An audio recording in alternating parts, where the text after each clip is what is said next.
Bueno,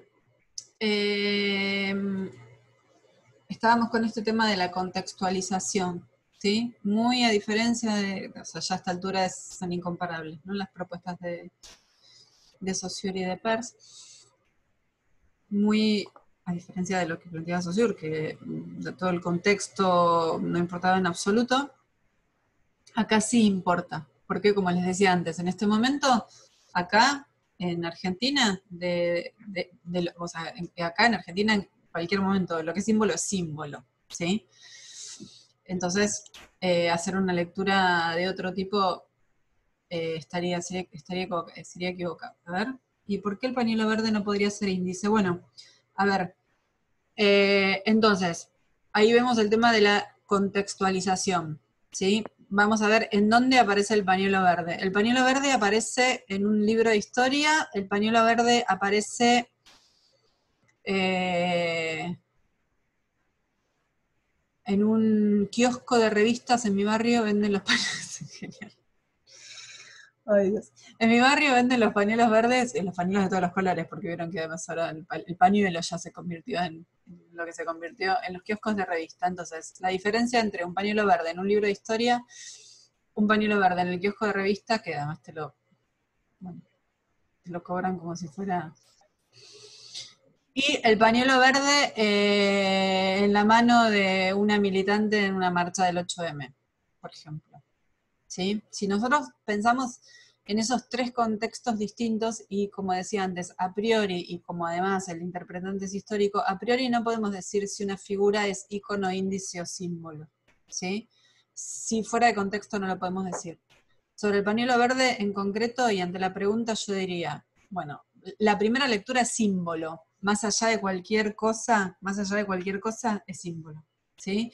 Y por ahí lo que vamos a ver en un libro de historia, por ejemplo, que aparezca el pañuelo verde. Bueno, en el libro de historia además podría ser icono, ¿no? Si aparece el pañuelo verde en el libro de historia, podría ser en principio símbolo, porque seguramente va a estar en ese libro de historia como ilustrando la lucha por la legalización del aborto, ¿no? Pero además podría ser icono, porque ahí tendríamos una foto de un pañuelo verde. En el kiosco de revista va a ser claramente un símbolo. Yo voy a comprarme el pañuelo verde con el que me identifico porque estoy a favor de la legalización, es símbolo. ¿Sí? Lo compro de hecho porque es un símbolo.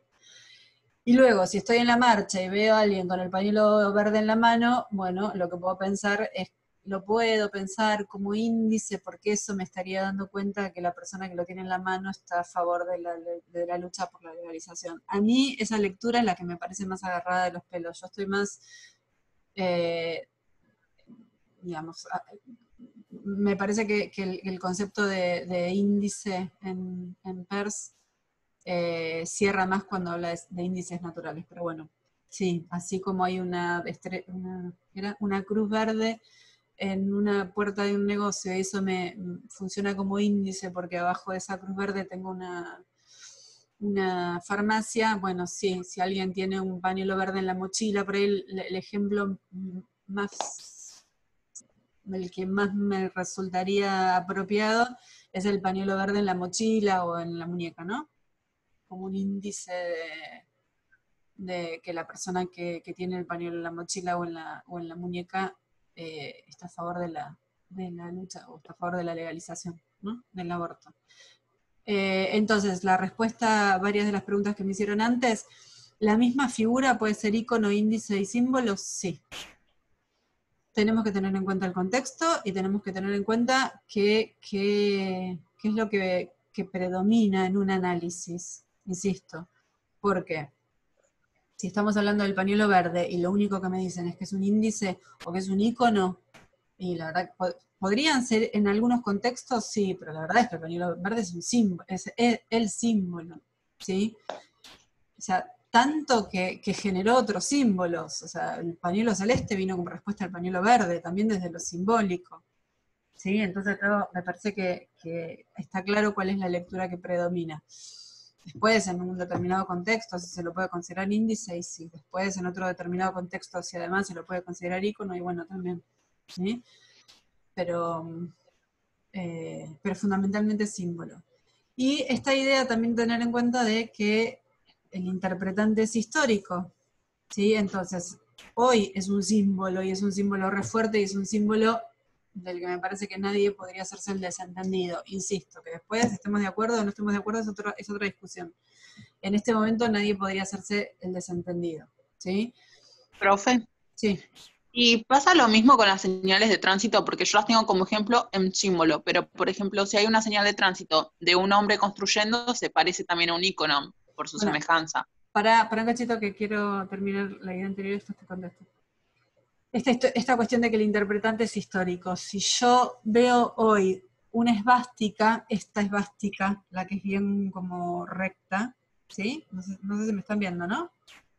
No sé si me están viendo y no sé si lo que están viendo, bueno, lo podría haber buscado, pero todos conocen la esvástica.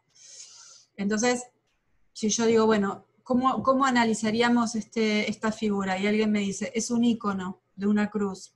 La esvástica es una cruz, ¿no? Es un tipo de cruz. Y alguien me dice, es un icono de una cruz. Y yo digo, ¿a ustedes no les haría ruido que alguien en nuestra sociedad, en nuestro mundo, vea una esvástica y que lo único que pueda decir es que es un icono? Es el símbolo del nazismo, de acá a la China, un millón de películas de Hollywood y de Europa también, en donde o sea, digamos, uno ve la esvástica, de hecho los neonazis se apropian nuevamente de este símbolo ya está, se supone que el nazismo no existe, ya se supone, ¿no? Bueno, los neonazis se apropian nuevamente de eso, ¿por qué? Porque es el símbolo, ¿sí? Entonces, que después se pueden hacer otras interpretaciones, ok, pero es un símbolo. Es un símbolo. ¿Sí? Bueno, con el tema de bueno, dos cosas te voy a decir. En general, las señales de tránsito son símbolos, ¿sí?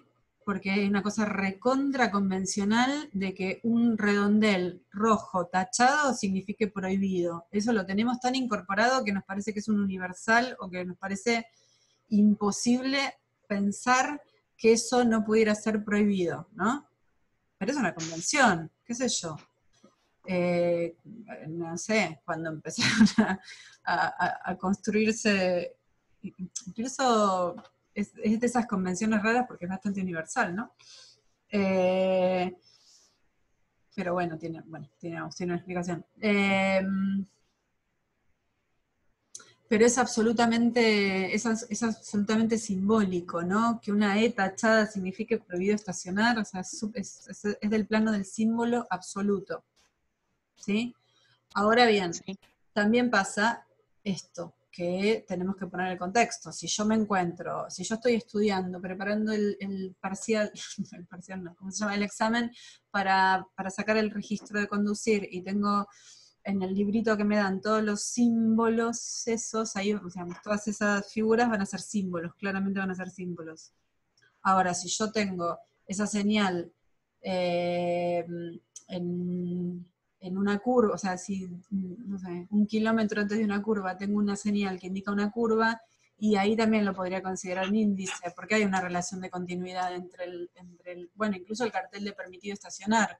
El cartel de permitido estacionar te indica que puedes estacionar ahí, no 4 cuadras después. Hay también una relación ahí como de señalamiento, ¿sí? Y después, ¿qué puede pasar? Puede pasar, y esto también es importante que lo tengan en cuenta, que va a haber figuras que son más complejas, ¿sí?